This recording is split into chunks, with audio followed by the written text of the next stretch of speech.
leave this? Yeah, sure. Today, as your language evaluator, I hope that I can reignite your passion for structure in a speech. Yeah. Now, my brother Eric has already alluded to some of that when he spoke about Jackie's speech. What a wonderful beginning when she starts with something like 7 out of 9 say no. It's so evocative. It's so like, say no to what? Right? It draws us into the speech.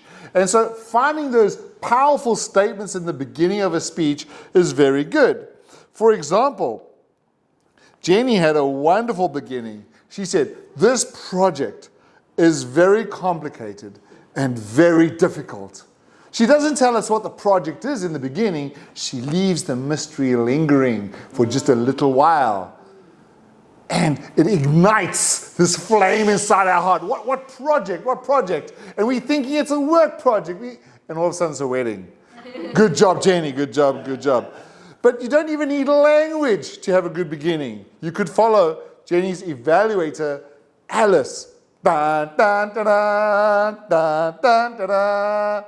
And all of a sudden, we're in the speech. Now you know why, Shirley, I cannot sing, right? So don't ask me to sing. Yeah. So reigniting your passion for structure is important, and that always starts with a good beginning.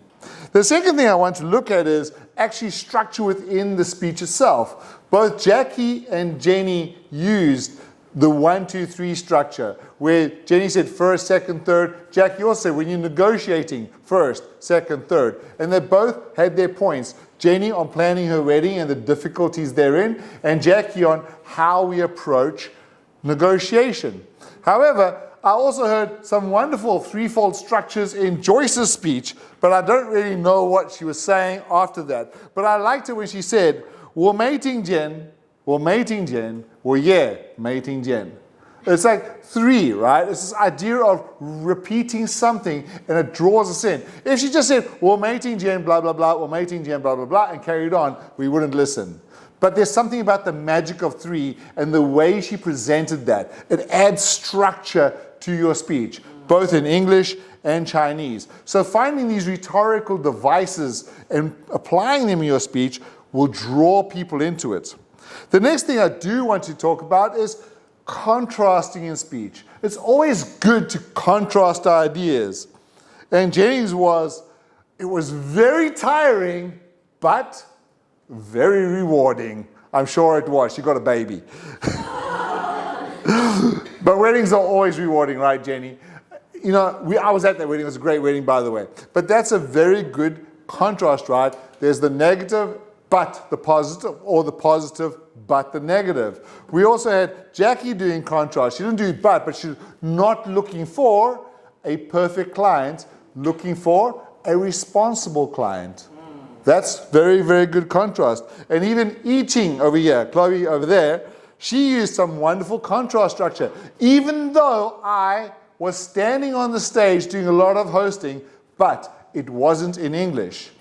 That's also another form of contrast in your speech. And when you put these contrasts into your speech, it makes people want to listen more and it gives some tension to your story.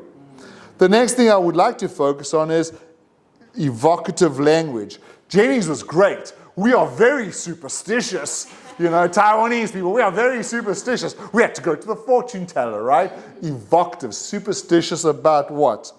She also used a wonderful word. We focused a lot on trivial matters. And you're like, what trivial matters? What are these trivial, these small, unimportant things? Who was that? Oh yeah, Jackie's evocative language, which I really liked towards the end of the speech, was I was very curious about why those 2 banks didn't say no. I was very curious. This word curious, we also become curious. Why didn't they say no, right? And it helps, that kind of language helps hold the audience into their speech. Alice over here, she used fantastic language. Jenny was beautiful in white.